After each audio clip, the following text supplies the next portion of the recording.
입니다. 우리가 매주 이렇게 말씀을 듣습니다. 말씀을 듣는 사람도 전하는 사람도 말씀 앞에 자유로울 수 있는 사람은 아무도 없습니다. 우리가 어떤 사건을 이렇게 보죠. 뉴스에 보면 많은 사건들이 또 많은 일들이 또 이슈들이 많습니다. 이런 사건들과 이슈들 앞에 요즘은 인터넷이 이렇게 많이 발전하다 보니까 거기에 따라 자기의 의견을 내는 사람들도 굉장히 많아졌습니다.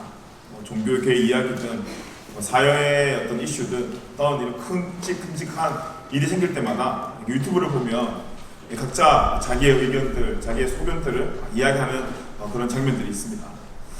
그런 영상들을 보면 정말 해박한 사람들도 있고 또 그걸 통해 가지고 동의가 되는 것도 있고 또 저도 반박이 되는 것도 있고 여러 가지가 있지만 한 가지 아쉬운 것은 뭐냐면 우리가 많은 것을 이야기할 때에 우리의 모습보다 자꾸 남의 모습에 더 관심이 간다라는 거예요.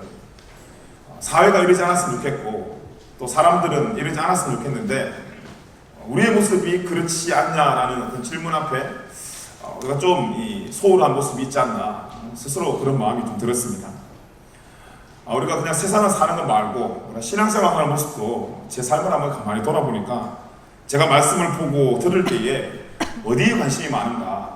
제가 한번 이번 주 한번 곰곰이 제 삶을 돌아보고 묵상을 해보니까 저도 이렇게 말씀을 보고 말씀을 듣고 책을 읽고 하는 그 모든 시간에 해석에 관심이 되게 많더라고요. 이 사람은 이 말을 이렇게 해석했네. 이 사람은 여기서 이런 비유를 썼네. 어떻게 이렇게 해석을 했지? 이거 틀린 거 아닌가? 자꾸 말씀을 보면서 또 그런 책과 설교를 보면서 굉장히 해석이 되더라고요, 제가. 근데 우리가 말씀을 보는 이유, 또 우리가 은혜를 받고자 하는 이유는 더 많은 지식을 우리가 듣고 그 지식을 해석하고자 하는 것이 아니라 저 여러분이 잘 알고 있는 것처럼 변화에 우리가 초점을 맞춰야 된다는 거예요. 근데 우리가 말씀을 보고 들을 때에 변화보다는 저부터가 보니까 해석에 굉장히 관심이 많더라고요. 내가 말씀을 궁금해하는 것도 해석의 차원에서 이 말씀이 가지고 있는 뜻이 무엇일까? 의도는 무엇일까? 여기에 궁금증이 많지. 그 의도를 파악하고 난 뒤에 내가 이렇게 살지 못하고 있었네.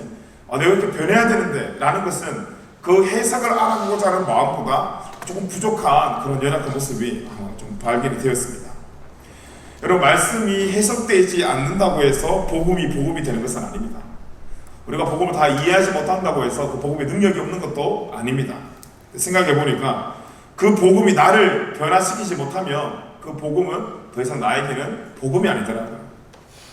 여러분 어떻습니까? 우리가 지난주까지 이제 로마서 1장을 마치고 오늘 이제 로마서 2장을 함께 이제 시작하면서 보는데 1장은 예수 그리스도를 믿지 않는 불신자들이 저지르는 범죄에 대한 고발이라며 이제 2장의 전반부 말씀으로 시작된 이 말씀은 이미 믿고 있다라는 우리 성도들, 이미 믿고 있다라는 우리 크리스천들, 우리를 향한 범죄를 오늘 이 말씀이 고발을 하고 있습니다. 오늘 말씀해 보니까 성경이 믿는다고 하는 사람들이 빠질 수 있는 함정이 있다는 거예요. 모태신앙이나 흔히 말하는 교회 생활에 경력이 있는 사람들만이 범죄하는 그 죄가 있다는 거예요. 근데 더 무서운 것은 뭐냐면 내가 그 죄를 짓고 있는지에 대한 사실도 모르고 우리가 계속해서 반복되게 그 죄를 짓고 살아간다는 것입니다. 바로 뭐냐면 오늘 이 말씀의 제목이 의인의식입니다. 의인의식. 우리가 입술로는 우리가 죄인임을 고백합니다. 죄인임을 이야기하고 또 나의 부족함, 나의 연약함을 이야기하지만 그 고백만으로 나는 이제 괜찮다라고 생각하는 거예요. 나는 인식한다라는 거예요. 내가 죄인임에 대한 또 내가 부족함에 대한 것을 인식한다라는 거예요. 난 인식했으니까 이제는 괜찮다라는 거예요. 여러분, 인식을 했다면 이제 그 인식에 향한 반응이 있어야 되는데 인식하고 괜찮으면 안 돼요.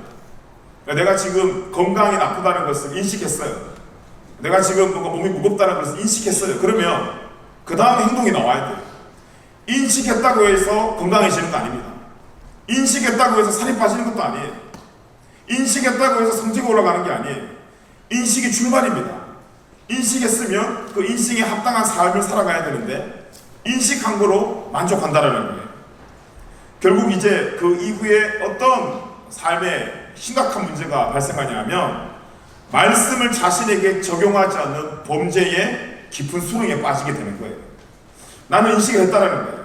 이 말씀에 맞아, 저 말 맞아 라고 인식을 했으니 지금부터 던져지는 이 말씀은 이제 더 이상 내 삶에 적용을 하지 않는, 말씀을 공동체와 다른 사람에게는 너무 적용을 잘 시키는데 내 자신에게 적용시키지 않는 심각한 이 죄의 현상이 나타난다는 것입니다. 여러분, 원래 죄를 지은 사람은 지은 죄를 들키게 되면 어때요? 심장이 뛰게 돼요. 제가 오늘 여기서 누군가의 가방을 이렇게 훔쳤는데 점점 이 용의자의 선상이 저한테로 다가오면 다가올수록 들키기 직전에 정말 가방 훔친 그 사람의 마음이라면 심장이 막 두근두근 막 터지는 같은 그런 느낌이 들지 않겠어요? 분명히 죄를 지은 사람은 죄를 들키게 된다면 놀라게 되어 있습니다. 놀라는 것만 아니라 이제 수치스러워하고 도망가고 싶고 숨고 싶어요. 마치 이 도둑들이, 범죄자들이 경찰의 사이렌 소리만 들어도 화들짝 놀라는 것처럼. 근데 우리는 우리의 입술로 죄인이라고 이야기하면서 말씀에서 죄인이라고 폭로하는 것에 별로 놀라지를 않아요. 제가 그렇더라고요.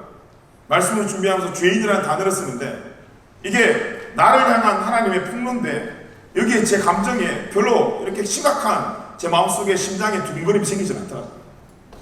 부끄러워하지 않더라고요. 수치스러워하지 않는다는 거예요. 내가 누군가에 가서 제가 이번 주에 이런 죄를 저질렀습니다 라고 말하기가, 여러분, 사람 대 사람에게 말하기가 좀 부끄럽고 수치스럽거든요. 그런데 하나님께서 너 죄인이야 라고 이야기하고, 왜 맞아요 하나님, 저 죄인이에요 말하는 이 순간에 하나님과 나 사이의 감정에 전혀 부끄러움도 없고 전혀 수치스러움도 없고 도망가고 싶은 마음이 없고 오히려 더 당당하더라고요. 적어도 아담과 하와는 죄를 짓고 부끄러워했어요. 숨었어요. 자기 몸을 가렸어요. 근데 지금 이 시대가 어떤 시대냐면 이 부끄러움이 상실된 시대예요. 오히려 그것을 자랑하며 살아가고 있어요. 자신이 이러한 생각을 가지고 있으니까 이제 말씀은 자신의 이야기가 아니라고 생각하는 거예요. 우리가 얼마나 많은 이 신앙생활을 통해서 하나님 말씀을 들었습니까? 사랑하자, 용서하자, 회개하자, 수없이 많은 주제들과 말씀을 들었지만 가만히 그 말씀을 듣는 우리의 삶을 돌아보면 그 말씀 듣고 한 번도 우리가 눈 한 번 깜짝 안 한 것 같아요. 그런 설교를 하는 그 설교자 해석이 맞는지, 저 비유를 지금 똑바로 들고 있는 건 맞는지, 예화는 적절한지, 죄인이라 판단하는 말씀을 우리가 오히려 그 말씀을 판단하고 있는 그런 오류에 빠져 있는 그런 연약한 모습들이 우리 가운데 있습니다. 이유가 뭘까 생각해 보니까 사이렌 소리를 들어도 놀라지 않는 사람이 있어요. 내가 도둑이 아니면 절대 놀라지 않아요. 말씀 앞에 놀라지 않는 이유, 내가 그 말씀 앞에 해당한다고 생각하지 않으면, 내가 죄인이라고 생각하지 않으면 결코 우리는 말씀 앞에 놀랄 수가 없어요. 말씀 앞에 수치스러울 수 없어요. 부끄러울 수 없어요. 오늘 우리가 말씀을 들을 때 우리의 마음이 어떻습니까? 이번 한 주 말씀을 준비하면서 굉장히 마음속에 좀 하나님께 기도한 것이 있다면, 하나님 말씀을 전하는 이 시간 저를 좀 굉장히 좀 불편하게 좀 만들어 주십시오. 말씀을 준비할 때도 하나님 정말 양심의 가책이 팍팍 느끼시게끔, 그래서 한 단어 말하기에 여러분 앞에 쓰는 게 너무 수치스럽지만 그 수치스러운 마음으로 하나님 써서 말씀을 좀 전할 수 있게 해달라고 많이 기도했던 것 같습니다. 여러분, 이 말씀이 그런 죄인들을 위한 말씀인지 아니면 나를 향한 말씀은 아닌지, 혹시 여러분 말씀 앞에 방심하면서 사이렌 소리에 저 사람이 놀라야지 나는 놀라지 않고 있는지, 남의 이야기로 들리고 있는 건 아닌지 이 시간 우리 함께 진지하게 생각해 보아야 될 문제가 아닌가 싶습니다. 말씀을 매주 들어도 그것이 나를 향한 말씀이라고 생각하지 않고 다른 사람을 향한 말씀이라고 생각하며 우리는 평생 그 말씀 앞에 무릎 꿇지 못합니다. 그래서 이 신앙생활 자체가 그냥 이 덤덤한 신앙생활. 그래, 우리 보고 죄인, 나 죄인이지. 그래, 나 죽을 수밖에 없었지. 근데 예수님께서 날 구원해 주셨지. 아유, 감사하네. 아주 그냥 덤덤한 신앙생활, 미지근한 신앙생활, 더욱더 문제인 것은 관찰자의 신앙생활이 된다는 거예요. 이런 상황을 성경이 뭐라고 이야기했냐면 이사야서 6장 9절 말씀해 보니까요, 이런 말씀이 있어요. 같이 한번 읽어볼까요? 시작. 여호와께서 이르시되 너희가 듣기는 들어도 깨닫지 못할 것이요 보기는 보아도 알지 못하리라 하여. 제가 이 말씀에 회개가 되더라고요. 우리가 듣기는 듣고 있었고 보기는 보고 있어도 깨닫지 못하고 있는, 오늘 우리는 이 말씀을 내 말씀으로 받아들이는 것이 중요합니다.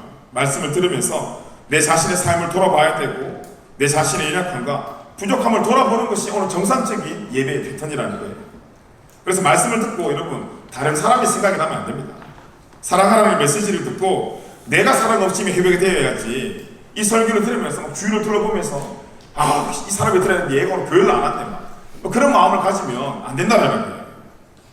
오늘 내가 이 말씀이 들리지 않은 것에 대한 안타까움이 있어야지, 내가 생각하기에 이 말씀을 들어야 될 누군가가 해필이면 오늘 안 왔네에 대한 안타까움이 생기면 오히려 그 안타까운 우리의 모습을 보며 하나님이 안타까워한다는 거예요. 회개의 말씀이 있으면 부대였어요. 그러면 내가 회개할 것이 무엇인지 찔림이 있어야 되는데 어제 나한테 잘못한 그놈의 생각이 나는 거예요. 그 친구가 생각이 나는 거예요. 그러면서 주변에 이렇게 보면서 그 친구가 이 말씀하고 어떻게 반응하는지 보는 거예요. 저 새끼 지금 회개해야 돼. 오늘 저거 암이 크게 나와야 되는 거예요. 그래서 걔가 막 끄덕거리고 있으면 그래 이제 정신이 좀 차리나가 보다 그렇게 생각하고, 무반응하고 있으면 하나님 저 인간이 어떻게 해야 되는 거 아니냐고 막. 예배 시간에도 우리는 그 말씀 앞에 다른 생각을 하고 있다는 거예요. 그래서 여러분 우리가 그 말씀을 적용시키지 않으면 다른 사람도 절대 그 말씀이 적용되지 않다는 것을 우리가 깨달아야 됩니다.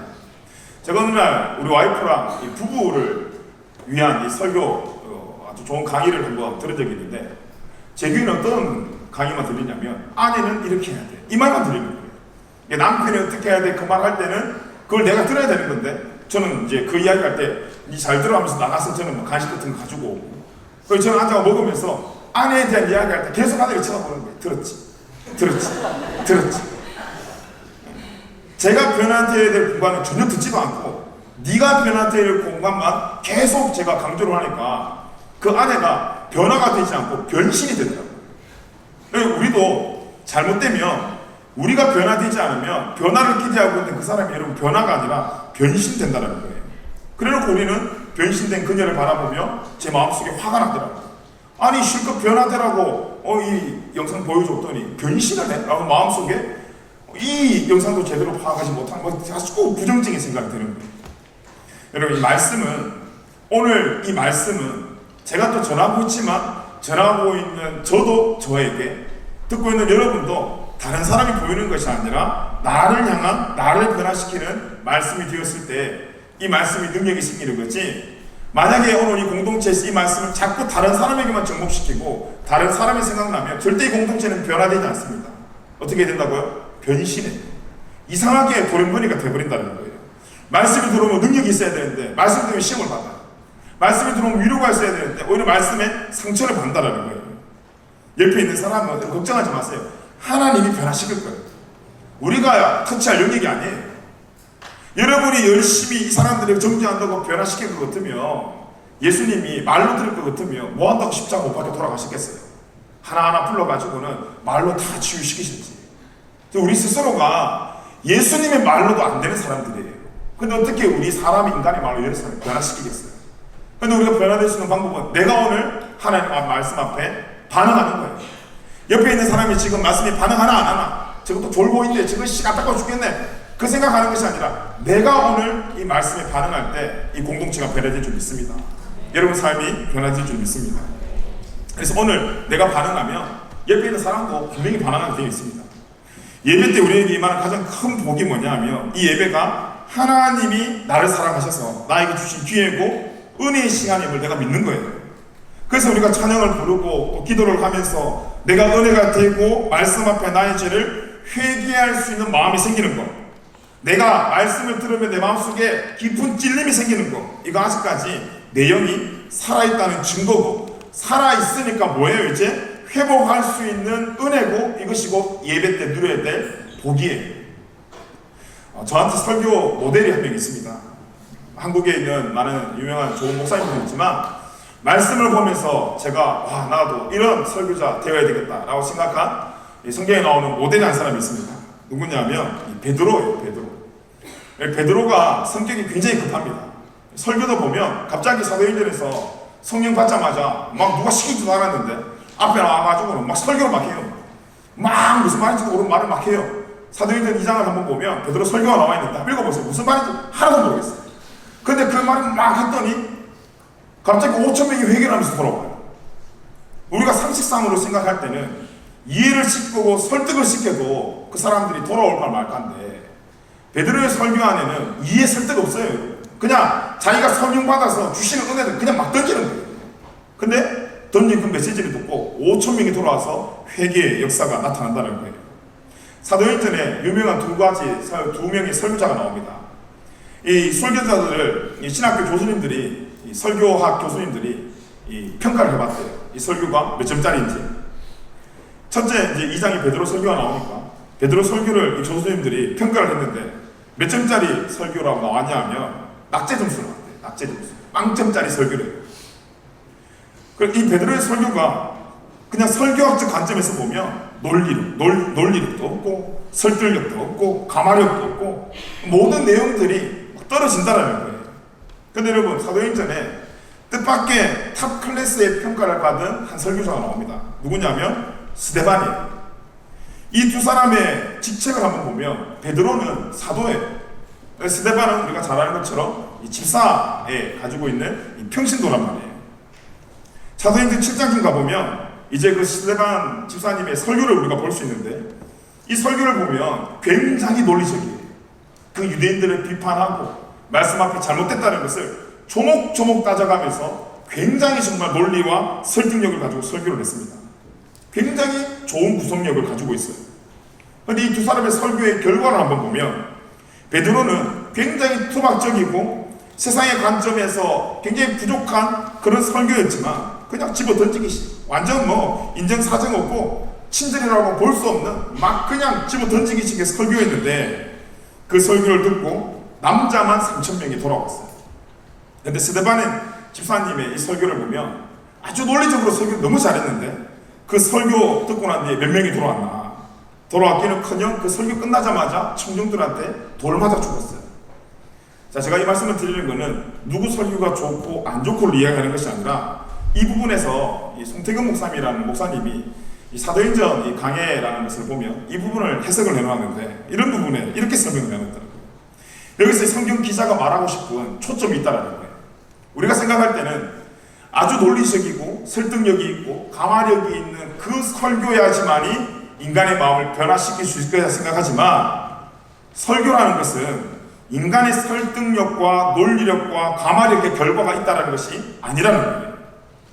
설교에 항상 이 두 가지 관점이 있어야 되는데 첫 번째는 뭐냐면 이 설교 시간의 모든 주권과 역사는 성령님이 하신다는 거예요. 여러분 이걸 놓치면 여러분의 귀는 스피커한테 고정될 수밖에 없어요. 근데 말 그대로 여러분 스피커를 보세요. 이 스피커는 이 자체 소리가 절대 나오지 않아요. 이 마이크를 통해서 들어가 누군가 말한 것을 송출하는 게 스피커예요. 여러분 설교자를 보고 스피커라고 이야기합니다. 설교자 자체에서 소리가 나오는 거, 스피커 자체에서 지금 소리가 나오는 거, 윙윙 울리고 삑삑 소리 나는 거, 그거 다 노이즈예요. 그 엔지니어가 그거 들으면 어떻게 해요? 다 맞추잖아요. 그죠? 너도 자고 있는 거 아니죠? 맞추잖아요. 왜 맞춰요? 그 소리는 나면 안 되는 소리라서 그래요. 스피커에서는 스피커 자체의 소리가 나오면 안 되고 스피커에서는 마이크를 들고 있는 사람의 목소리가 나와야 돼요. 설교자가 스피커란 말이에요. 그럼 스피커에서 누구 말이 나와야 되냐면 설교자의 한 사람의 설득력, 논리력이 나오는 것이 아니라 이 스피커를 통해서 하나님의 말씀이 나와야 되는 거예요. 그렇기 때문에 이 설교의 관점에서 가장 중요한 게 뭐냐면 이 모든 예배 가운데 역사하시고 이 모든 예배의 주권을 가지고 계시는 분은 성령님, 그 성령님의 역사하심을 우리가 믿고 오늘 말씀을 듣고 함께 예배를 드려 나가야 된다는 거예요. 그런데 오늘날 많은 예배자들이 설교를 들으면서 오해하는 경우가 있어요. 뭐냐 하면 설교라는 게 앞서 말씀드린 것처럼 절대 설교자의 논리 또 뭐 학력, 설득 결코 있지 않고 하나님의 역사, 하나님의 주권이어야 되는데 자꾸 우리가 그 주권보다 설교자에게 의존하는 경향이 있다라는 거예요. 그래서 여러분 어떤 예배의 처소에서든지 그 앞에서 말씀이 누가 전하더라도 또 그리고 오늘 이 1시 반 예배가 끝나고 각 소그룹의 모임에 가서 조장님들이 어떤 말씀을 전하더라도 그 설교자와 조장들을 바라보면서 항상 여러분 말씀이 듣는 태도 가운데 가장 중요한 자세가 뭔가 하면, 성령님 오늘도 내 마음을 여셔서 설교자와 설교 듣는 내가 하나님께서 하시고자 하시는 말씀을 잘 전하고 또 저는 잘 들을 수 있도록 지혜를 주십시오. 그래서 솔로몬이 왕이 되고 난 뒤에 하나님에게 돈도 명예도 구하지 않고 하나님 지혜를 주세요라고 말한 그 지혜가 뭐냐면 말씀을 들을 수 있는 귀예요. 하나님의 말씀을 들을 수 있는 귀라는 거예요. 저 여러분 이런 기도의 마음으로, 여러분 그래서 한국말에 그런 말 있잖아요. 찰떡처럼 말해도 개떡처럼 알아듣는 게 있고 개떡처럼 말해도 찰떡처럼 알아듣는 게 있다고. 설교자가 유능해서 말씀을 잘 듣는 것이 아니라 오늘 우리가 성령을 신뢰할 때 이 앞에서 누가 어떤 말을 해도 우리는 그곳에서 하나님께서 말씀하시는 음성을 들을 수 있는 지혜가 있어야 돼요. 들을 수 있는 귀가 있어야 된다는 거예요. 우리가 그것을 기대하면서 우리가 이 예배가 하나님 앞에 좀 더 성장할 수 있는 그런 예배가 되길 간절히 축복합니다. 자, 이제 이런 베드로의 설교를 듣고 난 뒤에 청중의 반응이 어땠냐? 희한합니다. 만약에 제가 여기서 논리도 없고 설득도 없고 이 말 저 말 했다가 이상한 소리하고 내려가면 막 뒤에 결과가 뻔할 텐데, 오늘 베드로가 설교를 따고 난 뒤에 어떤 일이 생겼냐? 사도행전 2장 37절 말씀입니다. 같이 한번 읽어보겠습니다. 시작. 그들이 이 말을 듣고 마음에 찔려 베드로와 다른 사도들에게 물어 이르되, 형제들아 우리가 어찌할꼬 하거늘. 예배 때 우리 마음에 들어야 될 말씀을 듣고 우리가 들어야 될 첫 번째이자 마지막 마음이 여러분 어찌할꼬입니다. 오늘 예배를 통해서 말씀을 들으면 야 이번 한 주가 나 잘 살았구나, 퍼펙트 했구나, 그리고 난 뒤에 자꾸 남이 보이고 저 인간은 왜 저렇게 살지 못하노 뭐 그런 생각이 드는 것이 아니라 저와 여러분 한 사람도 빠짐없이 오늘 말씀 앞에 어찌할꼬 찔림의 마음이 있어야 된다는 거예요. 요즘 설교의 위기가 뭐예요? 이 설교가 거의 지금 뭐 재미주의에 빠졌습니다. 저도 거기에 막 영향을 받아요. 그냥 이런 이야기 할 때 여러분 표정과 제가 한번 농담해서 재밌게 쓰려고 빵 웃으면 이 기분의 차이가 온탕과 냉탕 왔다 갔다 하는 그런 기분이 들거든요. 웃어주면 뭔가 반응하는 느낌이 들고 안 웃어주면 뭔가 이제 다 자는 것 같고, 제 심정을 이야기하는 거예요 지금. 예배는 저 혼자 드리는 게 아니라 다 같이 드리는 건데 그런 반응을 얻어내기 위해서 이상하게 저도 재미주의로 가고 이상하게 거기에 반응하니까 그 반응을 치우치기 위해서 이상하게 예배가 흘러가더라는 거예요.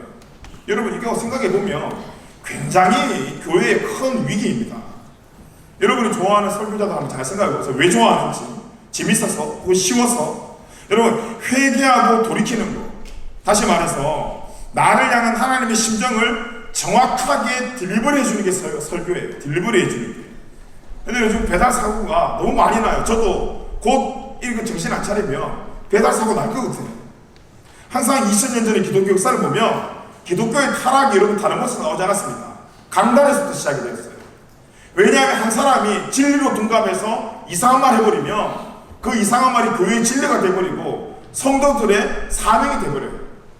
그래서 여기서 흘러나가는 말이 여러분 얼마나 중요합니까?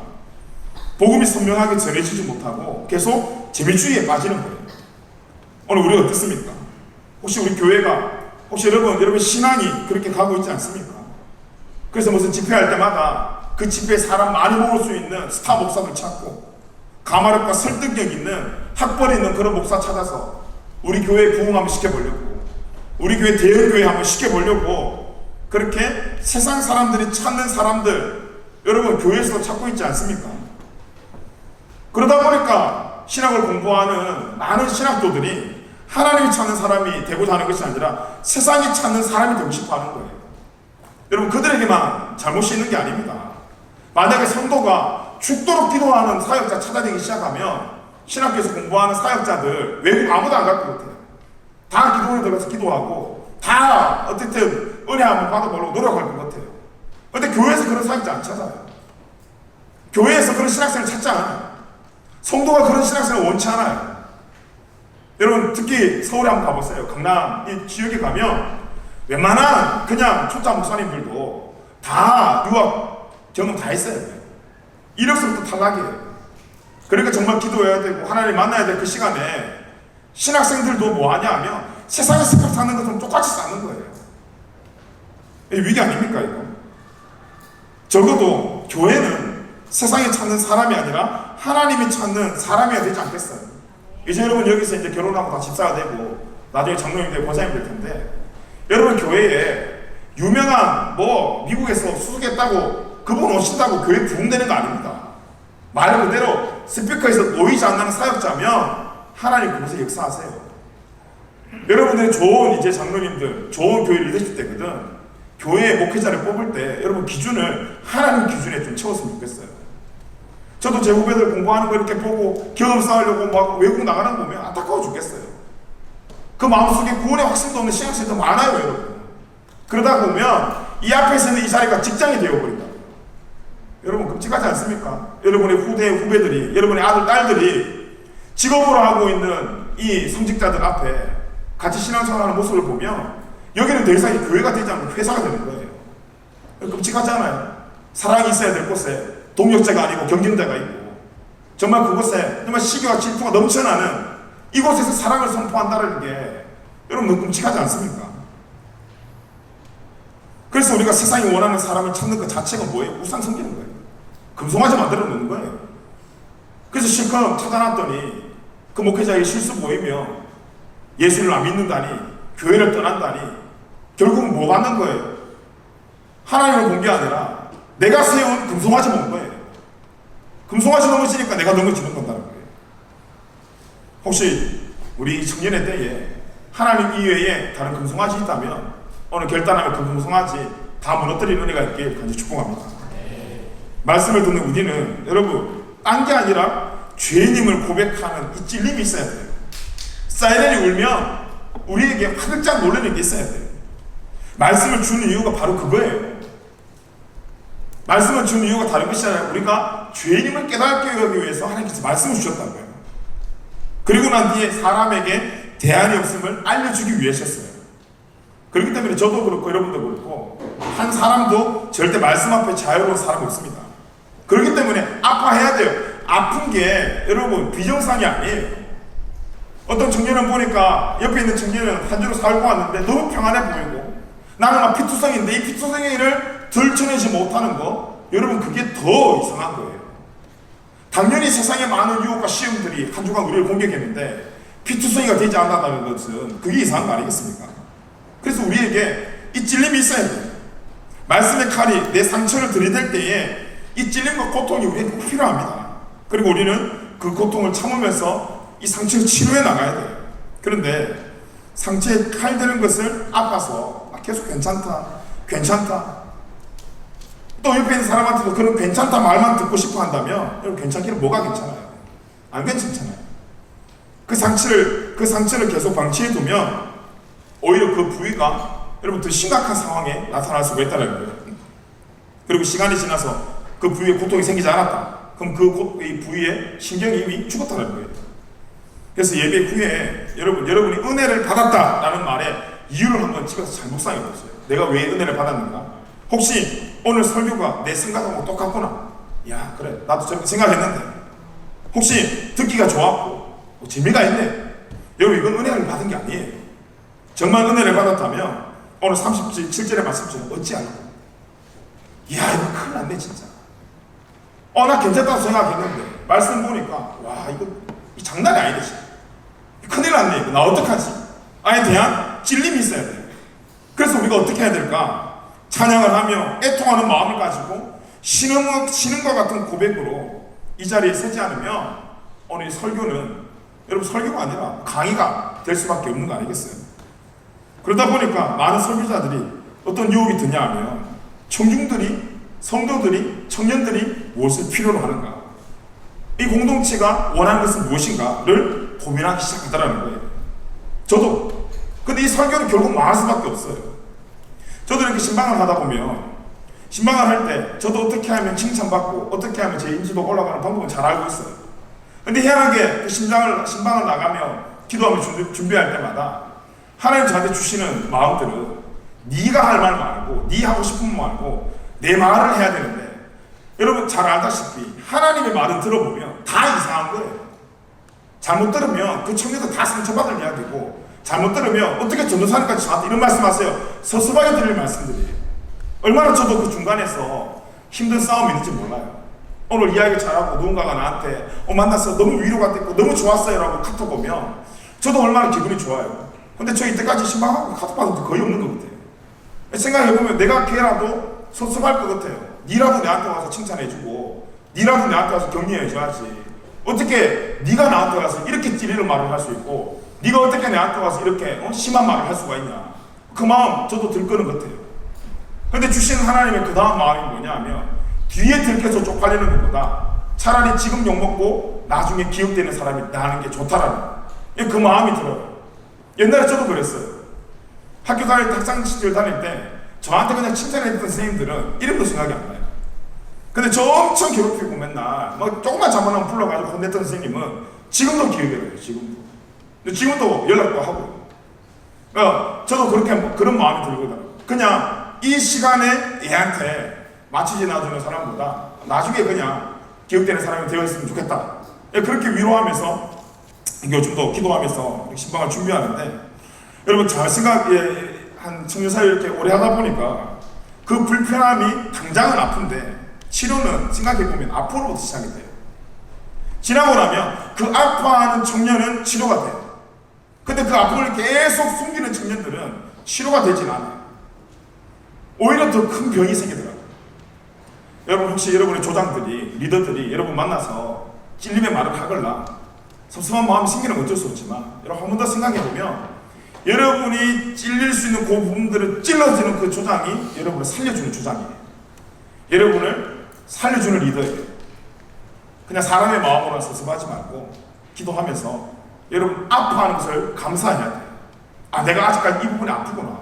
이 부분에 신경이 살아있구나. 야, 치료의 가능성이 있겠구나. 이 부분을 봐야지. 니 왜 내 아픔으로 찔렀냐. 이 부분을 봐버리면 여러분 똑같은 상황인데도 내가 뭘 선택하냐에 따라 여러분이 성장할 수 있고 아니면 그곳에서 시험 받을 수 있다는 거예요. 여러분 설교는 또 이 교회 안에서의 말씀의 메시지는 성도가 무엇을 필요로 하는가가 기초가 되면 안 됩니다. 그죠? 안 돼요.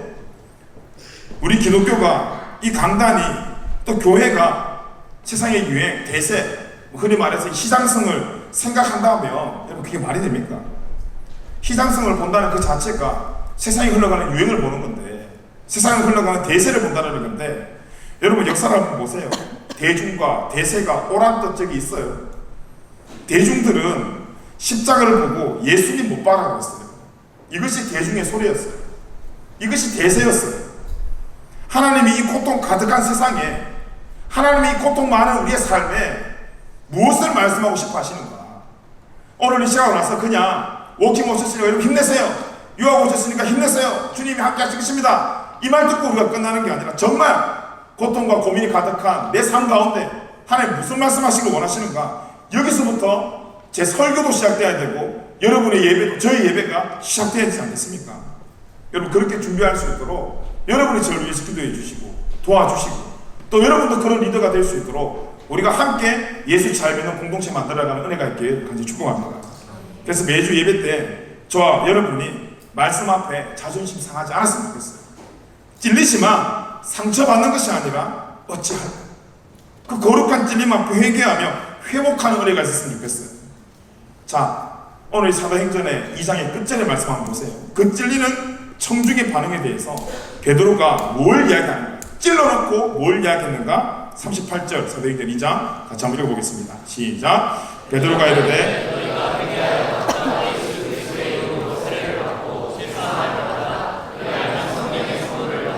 아멘. 본문에 보면 이 순서가 좀 뒤집혀 있습니다.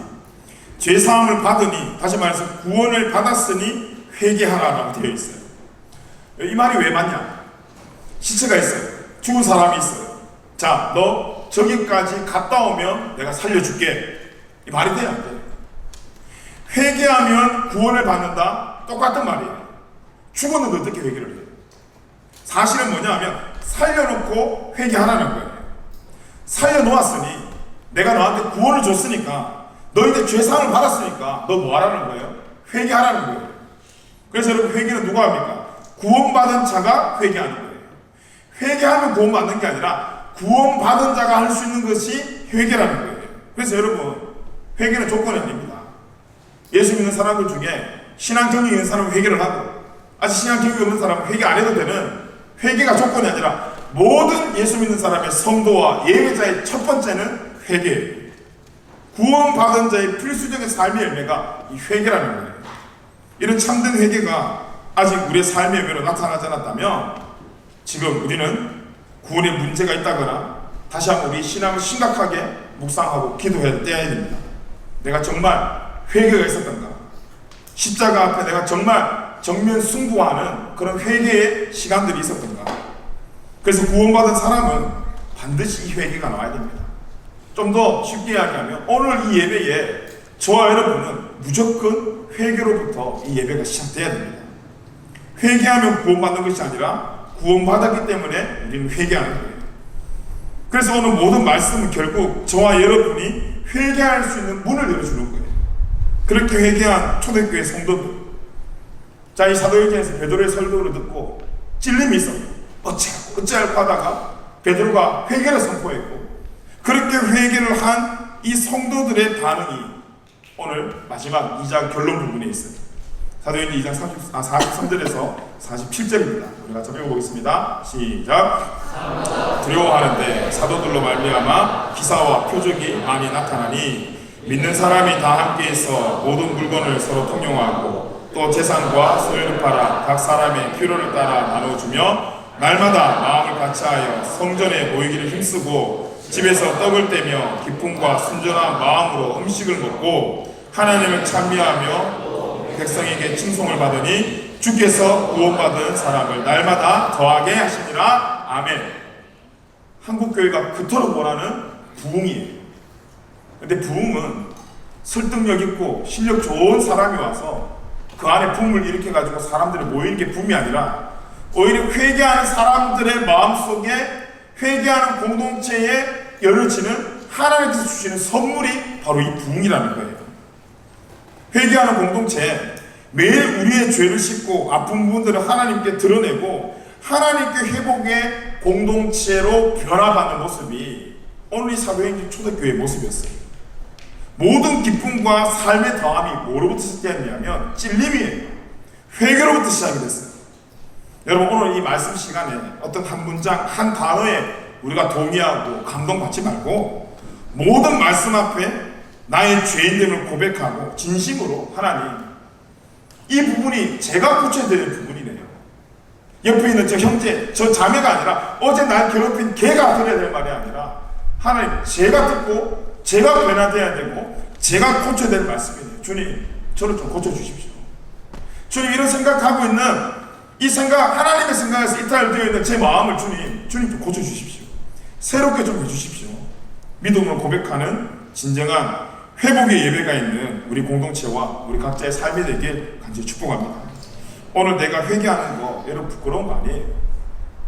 옆에 있는 사람이 막 가만히 있는데 나 혼자 막 하나님 뭐 잘못했다 그러면 얘는 잘못한 게 없는데 나 혼자 잘못한가 뭐 잘못했다고 막 이렇게 이야기하니까 부끄럽게 생각할 수가 있어요. 그 결코 부끄러운 게 아니에요.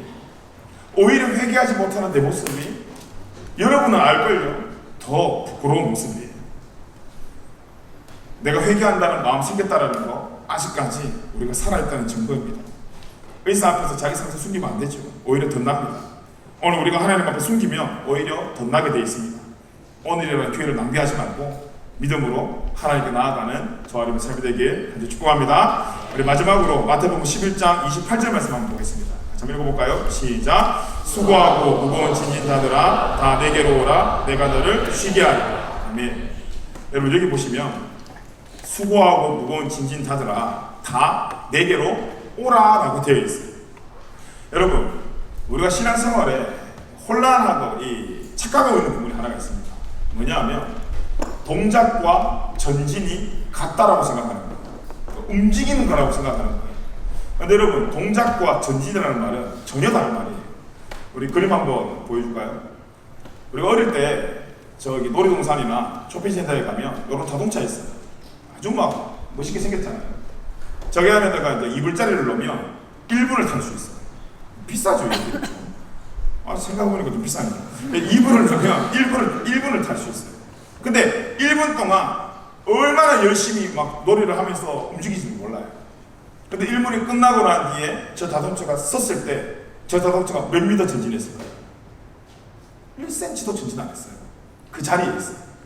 저건 동작이에요. 근데 동작을 우리는 전진이라 생각할 그런 착각에 빠질 수가 있어요. 근데 여기 보면 수고하고 무거운 짐짓다 다 내게 오라요. 수고하고 무거운 짐지었다라는 것이 인식이 되거든. 인식에서 멈추지 말고 이제 뭐 해야 돼요? 움직여야 돼요. 전진을 해야 돼요. 우리의 신앙이 오늘 1시 반에서 2시까지만 동작하고 그 자리에 있으면 안 돼요. 마치 입을 넣고 1분 동안 열심히 움직이다가 딱 섰을 때 그 자리에 있는 것처럼 1시간 30분 동안 열심히 예배 드렸는데 밖에 나가서 그 자리에 있으면 그건 동작이 거기서 끝났던 거지 전진이 아니라는 거예요. 근데 하나님께서 원하시는 것은 동작이 아니라 전진이에요. 주님 앞에 정직하게 나아가는 거예요. 그냥 예배 시간에 찬양 시간에 손 들고 기도하자 하니까 눈 감고 입만 동작하는 것이 아니라 그 동작을 통해 뭐 해야 된다고요? 전진해야 돼요. 그 전진이 회개예요. 저 여러분이 회개를 통해 우리의 삶에 합당하게 맺어야 될 예배를 맺으며 살아가는, 그래서 우리가 오늘도 주님 앞에 정직하게 나아감으로 하나님께서 주시는 평안과 진정한 쉼이 우리 모든 예배자들에게 회복되길 축복합니다. 다시 한번 우리 마태복음 11장 28절 같이 한번 읽고 찬양하고 같이 기도하겠습니다. 읽어볼까요? 시작. 수고하고 무거운 짐진 자들아 다 내게로 오라. 내가 너희를 쉬게 하리라. 아멘. 수고하고 무거운 짐진 자들의 우리의 모습, 그리고 하나님께서 우리에게 해주시고 하셨다는 내가 너희를 쉬게 하리라. 요 중간에 다 내게로 오라. 근데 그 오라라는 조건에 요 유형들은 와도 되지만 요것들은 안 되라고 안 돼 있습니다. 다예요. 다 내게로 오라요. 그렇다면 오늘 우리는 다 전진할 수 있어요. 오늘 우리는 다 기도할 수 있어요. 오늘 우리는 이 예배 가운데 모두가 하나님께서 주신 쉼을 회복할 수 있어요. 우리가 오늘부터 신뢰하고, 여러분 이 자리에서 오늘 말씀 앞에 찔리는 것이 부끄러워서 숨고 옆에 있는 사람을 어떻게 생각할까, 여러분 생각하지 마시고 오늘 우리의 시선이 나를 바라보신 하나님과 정확하게 우리를 함께 바라보면서 오늘 우리가 주님 오늘 나를 좀 살려주십시오. 하나님 나를 좀 회복시켜 주십시오. 하나님 나를 좀 고쳐주십시오. 하나님 제 마음을 깨뜨려 주시고 새로운 마음을 좀 부어주십시오. 하나님 우리 정직하게 하나님께 기도하는, 또 예배하는, 또 그 힘 가지고 이번 한 주간도 예수님과 함께 승리하며 살아가는 저를 삶이 되게 같이 축복하겠습니다. 하나님 자리에서 일어나셔서 찬양하고 기도하겠습니다.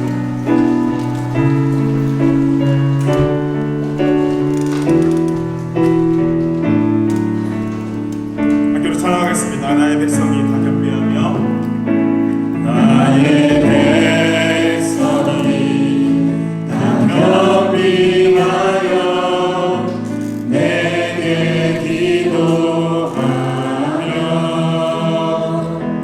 나의 얼굴을 구하여서 그 악한 길 떠나며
동작하는 예배가 아니라 오늘 말씀 앞에 기쁜 진림과 함께 회개하며 하나님 앞에 전진하는 삶을 살아가는 우리 모든 삶이 될 수 있도록 성령님 함께하여 주시옵소서. 그치 한번 집에 가는 기도하겠습니다.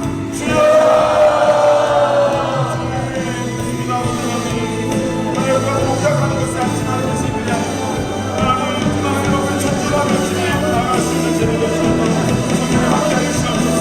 특별하게 우리 공동체에 회개의 영을 부어주시고 하나님 말씀 앞에 우리가 사람들 방향을 하나님을 세운다는 것이 아니라 내가 세상에 내가 회개하며 하나님을 감동하는 살아가며 내가 그런 삶을 살아오니 성령님 우리에게 회개의 영을 부어주시옵소서. 정직한 영을 부어주시고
시간 안에서만 동작하는 공동체가 아니라 영원하신 하나님의 말씀 앞에 믿음으로 전진하는 공동체 될 수 있도록 주님 함께하여 주시옵소서. 우리가 주님을 부끄럽게 여기는 것이 아니라 오늘 내가 주님을 깨달은 것이 우리의 가장 큰 감사함을 기억하고 그 하나님 그 죄인임을 인정했다면 하나님 우리가 회개하고 하나님께서 우리에게 주시는 회복과 기쁨과 쉼을 누리며 살아가는 우리 모든 예배자들의 삶이 될 수 있도록 하나님 함께하여 주시옵소서. 하나님의 공동체가 정말 예수 잘 믿는 공동체 되길 원합니다. 하나님 다른 곳에 마음을 빼앗기고 교회 공동체 안에 나를 위한 금송아지를 세우는 공동체가 아니라 하나님 나를 찔리게 하고 나를 아프게 하시는 하지만 그것이 사랑임을 깨닫고 하나님 그런 믿음의 동역자들 믿음의 리더들이 세워지는 하나님 귀한 공동체 될 수 있도록 성령님 함께하여 주시옵소서. 감사를 드리며 예수님의 이름으로 기도드리옵나이다. 아멘. 주기도문 하겠습니다. 하늘에 계신 우리 아버지여 이름이 거룩히 여김을 받으시오며 나라의 마옵시며 뜻이 하늘에서 이룬 것 같이 땅에서 이루어지이다. 오늘날 우리에게 우리의 양식을 주옵시고 우리가 우리에게 죄 지은 자를 사하여 준 것 같이 우리 죄를 사하여 주옵시고 우리를 시험에 들게 하지 마옵시고 다만 악에서 도와옵소서. 대리 나라와 권세와 영광이 아버지께 영원히